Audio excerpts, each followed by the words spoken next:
What is up, Juventus fans? Welcome back to the channel. Today we're going back into the abyss, back into the stuff that you want to hear about, but maybe you're tired of hearing about as well. We're gonna get back into that information. You know what I'm talking about. We're talking about Locatelli and that situation.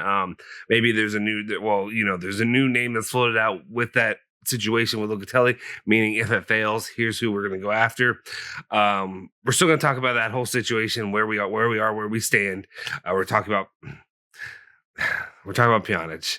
We're going to talk about him and his situation. And then we've got the Dybala renewal, as well as some Rugani news going forward. Just stick with us and we will fill you in now.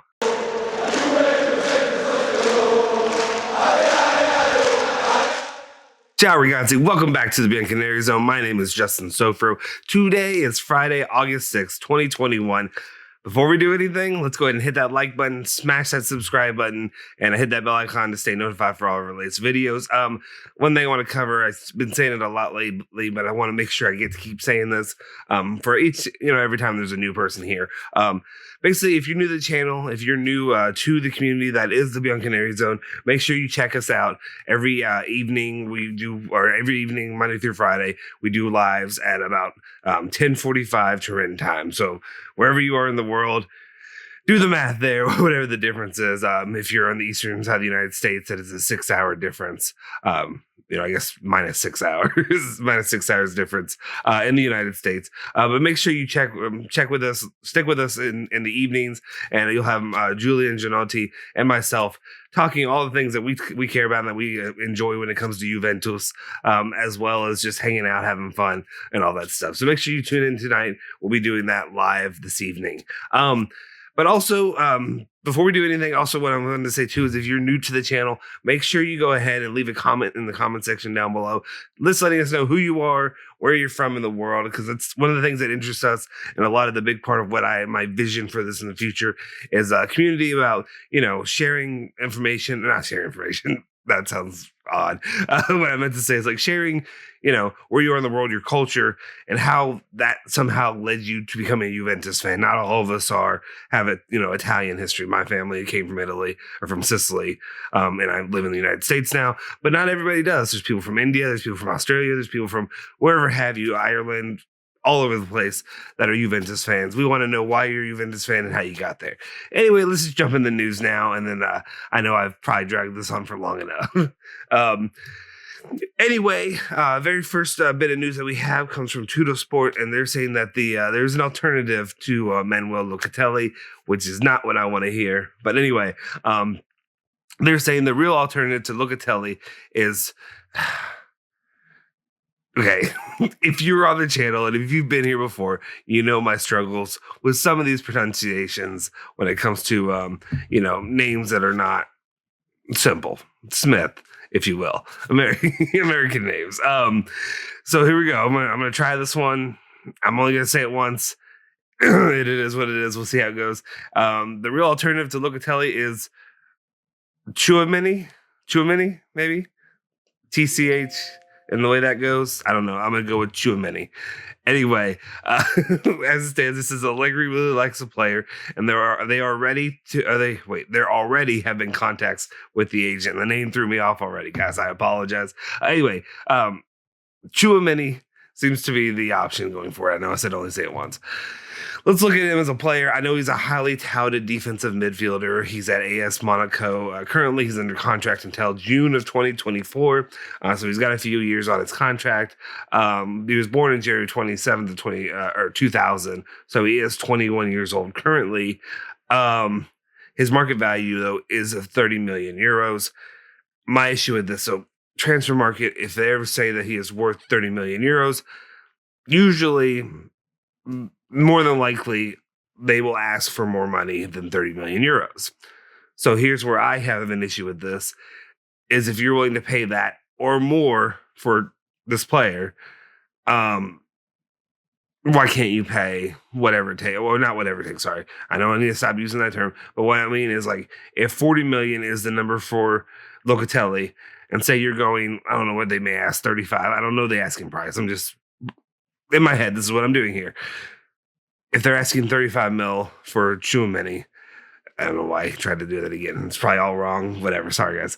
Anyway, say if you're going to pay that amount for this player, why can't you just get that up for a player who arguably is a known commodity, is worth the money? You know what I'm saying? Like, that, it doesn't make sense to me.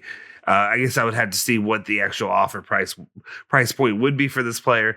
If it's significantly lower, fine. But at this point, I'd rather go for Manuel Locatelli and get it done there. I mean, I'm still hopeful that they do it. I think we talked about it yesterday. I'm about 65-35. Yeah, that's right. Doing the math. I think, honestly, Julian, if you checked in with us, he said he is now at 50-50. So we're less confident than we used to be. It's frustrating. We're all frustrated. Trust me.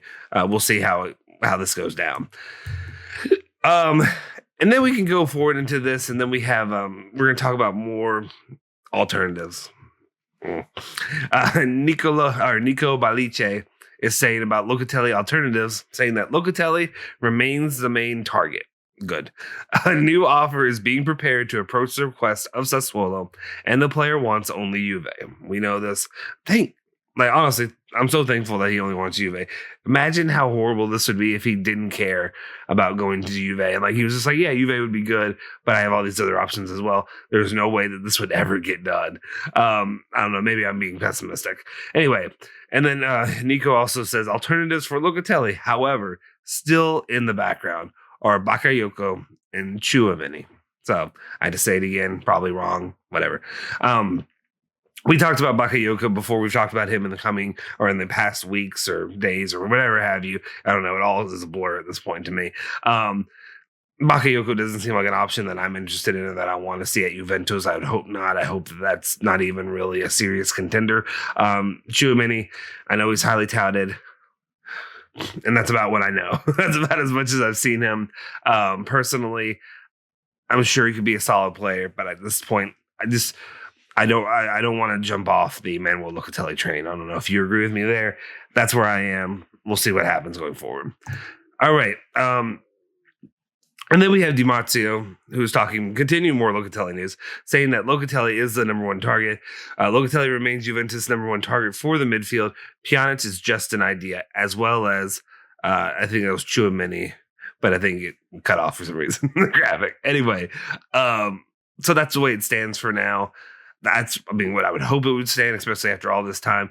But the farther and farther we get into it, and this at least, and if my voice doesn't sound as energized as normal, it's because it's early for me. I didn't sleep last night. It's not because I'm just depressed because of this. I promise you. Maybe it's a little bit. Anyway, that's the situation that remains. Pjanic is just an idea from Di Marzio, so we will see. But let's go further into the news and see what else other people are telling us. And the next story we have is back to Nico Balice, and he is talking that Juventus are intensifying contacts for Pjanic and trying to make room for him in the squad, which, if you've been on the channel, if you've been in the community, if you've been a Juventus fan, period, and if you've been a Juventus fan that actually watches or pays attention to Mercato, which I imagine most of us do, or maybe not, maybe most people have lives outside of every day checking their phone for updates about the transfer market. Pjanic is becoming, like I said, almost at this point, it's a not, I won't say a done deal because it's not a done deal, but it's just to me it feels inevitable that Pjanic will be part of the club for next season. I'm not happy about it. So we know I'm not happy about it. I don't need to go back into that more. But I am resigned to that fact. Allegri is high on him.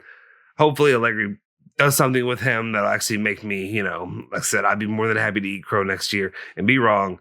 But that's the way it stands. We can go to the next story, which is Tuttosport is saying this now, that Pjanic to Juventus could be done over the weekend. The clubs will talk about it before the week's friendly. Yay. So our second signing will be Miralem Pjanic more than likely this weekend. I'll be honest, we talked about doing emergency live streams, the potential of doing them during the weekend. Julie and I definitely talked about doing that for Locatelli. As it stands, I probably won't be doing an emergency live for Pjanic, just to be honest, guys. I don't know if you really are even interested in that, unless you want to see me emergency live get on here and just cry into the camera and just despair. That's going to be it. It's going to be an hour of me just staring and just shaking my head and just like a single tear just rolling down my cheek, and that's going to be it. Anyway, we'll see. But there's a potential for that to happen this weekend. He could become a Juventus player again. Let me know your thoughts in the comment section down below, except for if you're pro Pjanic.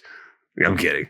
Then we move on and we have Romeo Agresti, who is talking about the Dybala situation, saying that Dybala's renewal could occur this Saturday. Should be the day of the meeting between Juventus and executives and the player's agent, Jorge, or Jorge, maybe? Whatever. I get it wrong, sorry. Anton. So this weekend should be when they're meeting up, getting something done. Hopefully, after this weekend, it'll be done, and he will be, I guess he's a Juventus player already, but you know what I mean, a renewed Juventus player, and we can move on past this and just focus on the field activity, which is something I can't wait for after this Mercato, to be honest. And then finally, we have our last news of the day, and that is La Nazione is talking about Fiorentina. This is Rugani and Fiorentina saying that Fiorentina are very interested in Rugani, and Juventus are open to selling him. However, Juventus have no intention in helping Fiorentina pay Rugani's €3 million wages. Compared to a lot of the wages that Juventus has, I would say that the €3 million should be fair enough for a team or a club like Fiorentina to pay on their own without needing assistance from Juventus or needing Juventus to, I don't want to use the term bend the knee again, but you know what I mean? Like bow to these other clubs to be like, please take our players, whatever. It's getting out of hand at this point when it comes to a lot of these clubs that are just, bending Juventus backwards. One, to even like purchase a player from their club, but also to even like sell a player to them that they may be interested or needing. It's ridiculous at this point. It doesn't need to happen. But yeah, Fiorentina, if they want Rugani, they can pay that wage. I know we talked recently about potentially Juventus isn't really looking at adding another player. I don't know, could they work in some kind of deal with Milinkovic there? Seems unlikely just because it seems that Juventus is not looking at adding another defensive player, is what I meant to say. But anyway, let me know your thoughts. We'll see. As the situation stands, Fiorentina are interested in Rugani, and it seems to be of high interest, maybe even more than the Lazio interest that he had because of Maurizio Sarri. But we will see what happens going forward with that situation. Just stay tuned. Let me know your thoughts and opinions on all the stories that we talked about today down in the comment section down below. Any other thoughts or opinions, like I said, if you're new here, please leave a comment down below letting us know who you are, where you're from, and all that information. That's all the information I really have for you today. Make sure you tune in with us later today for the live stream at about 10:45 Turin time. Julian and I will talk about, hopefully, any of the news stories that breaks or some, we'll BS with some other stuff too. So have fun, hang out with us, and enjoy talking Juventus football. Anyway, make sure you follow Bianconeri Zone at Bianconeri Zone on Twitter and Instagram. Follow me at Justin Sofer on Twitter. Hit that like button, hit that subscribe button, and also hit that bell icon to stay notified for all our latest videos. Forza Juve, Forza Bianconeri.